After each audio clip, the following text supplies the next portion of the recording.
How do you overcome nerves as a musician?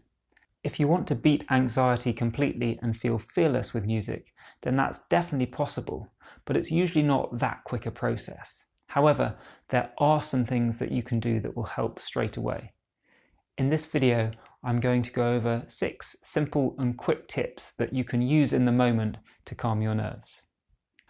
And make sure that you stick around to the end, because I'm also going to go over 3 top actions that you can take in advance that will take things to an even higher level. And the first tip is just to breathe. Really simple, but really effective, and it doesn't need to be anything complicated. Just a nice, mindful, deep breath into the belly and a decent length exhale. And what you're going for here is not overly tight. You want a nice full breath, but you're not really pushing yourself, you're not forcing it. And ideally, the exhale is longer than the inhale, because what this does is this just sends a message to your body that it's okay, it can relax. When you get anxious, that's often referred to as triggering the fight or flight mechanism, and your alternative state is sometimes referred to as the rest and digest. And it's this nice full breath and exhale longer than the inhale that automatically triggers this. And you'll want to take a few breaths like this, but it really doesn't need to be anything complicated. Just notice that you're feeling anxious, resolve to take a few breaths, just take some simple breaths and you're good, you're on your way. The second tip you can use is to reframe what you might see as nerves as excitement, because when you see it, the physical symptoms of being nervous and being excited are actually very similar. If you imagine going on a roller coaster and that feeling you get, some of it is in the pit of your stomach, your heart racing as you can feel that you're going to go over this big drop, and hopefully you're excited about that. Those physical symptoms very, very similar to what we see as nerves and being anxious. And what's different is the emotional component we put on top. So if we feel that body gearing up and we say to ourselves, "Ooh, I'm nervous," that's putting a bad spin on things. We'll treat it badly. Whereas you feel those same physical symptoms and the words you say to yourself, hopefully literally say to yourself inside your head are, "Oh, I can feel this, I'm excited." That totally reframes how you see things.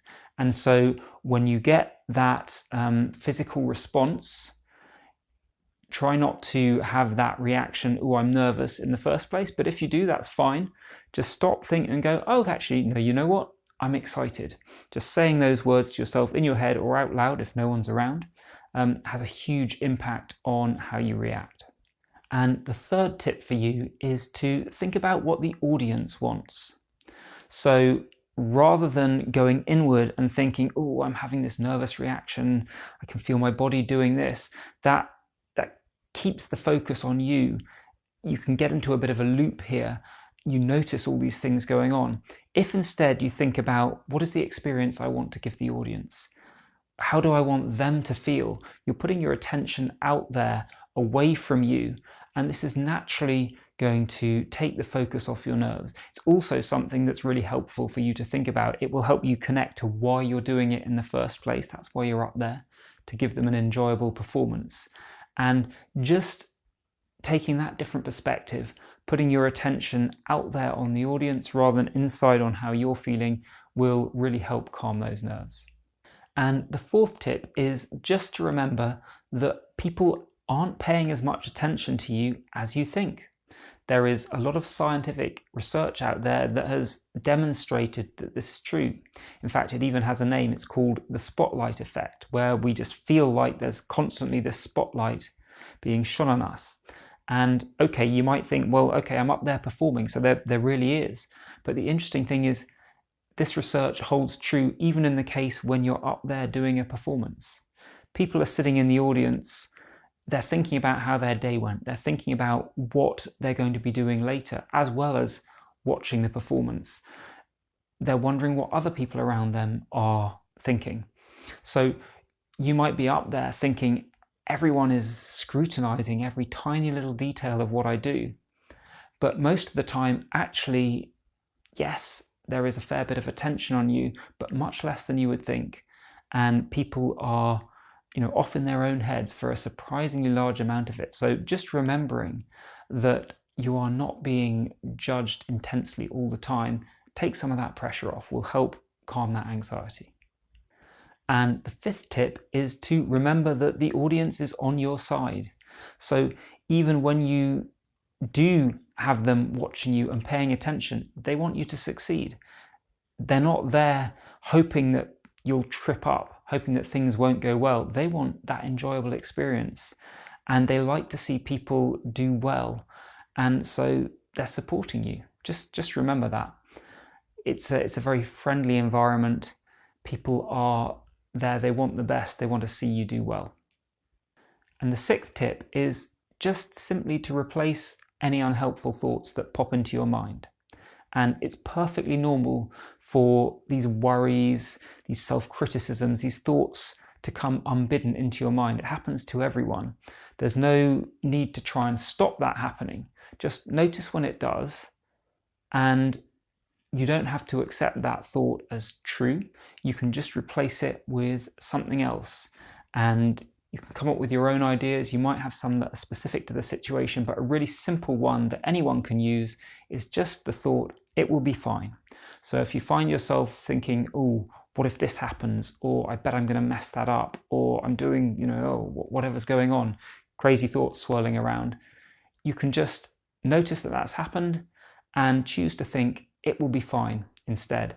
And that will do a huge amount to calm you down and make you more effective, play even better, which will help too. Okay, let's quickly summarize all that before I get into the 3 bonus advanced actions that you can take as well.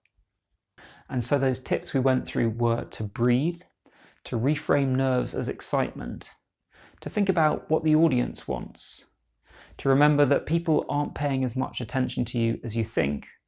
Fifth, that when they are, they want you to succeed. And the 6th tip is just to replace any unhelpful thoughts with something more useful. Now, those tips all sound pretty simple, right? But it's often harder to actually apply these things in the heat of the moment than you might think, or sometimes even just to remember to apply them.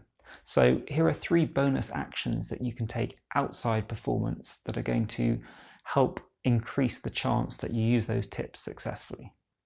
And the first thing that you can do is to remember that these physical effects of pressure are perfectly normal. So ahead of time, you want to anticipate that you're likely to feel this way and that it's totally fine if you do. So this fight and flight response is a perfectly healthy reaction to being in a pressure situation. And okay, it may not be the response that you'd choose. It's not always appropriate in the modern world, but it has helped humans survive over the millennia. And as such, it doesn't mean there's anything wrong with you. It's perfectly healthy and it's totally fine.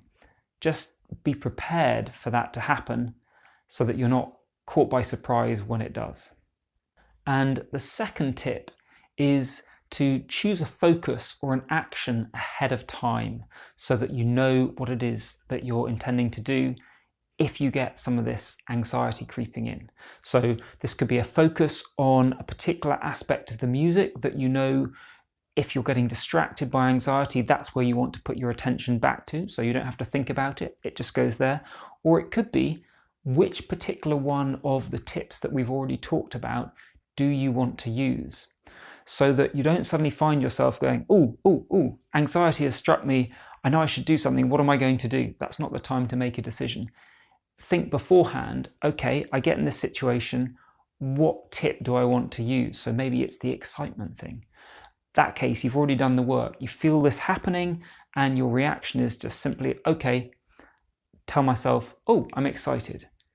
You've felt something happening and you've used a prepared response rather than having to try and work out in the moment, what do I do now? And finally, you want to set realistic expectations for yourself. Giving the perfect performance is not a realistic aim, really, because we're all human. We're all capable of making mistakes, and it's going to happen inevitably. So if you're expecting perfection, it's just not helpful, and it's not realistic. But when we don't think about it, that's what we tend to do by default. So just take some time beforehand to think that mistakes may well happen, and that's totally fine. And that is helpful both for level of anxiety before the performance, being really clear with yourself that it doesn't have to be perfect. It's going to help reduce the pressure, but also it's going to reduce any reaction in the performance if a mistake does happen. Because if you've known beforehand, okay, this might happen, and if it does, it's fine, much less of a big deal than if you're hoping that none of these mistakes will come up and then they do. That's a much harder thing to deal with. Now, I definitely recommend checking out my video on the key mindset that you need to beat performance anxiety next.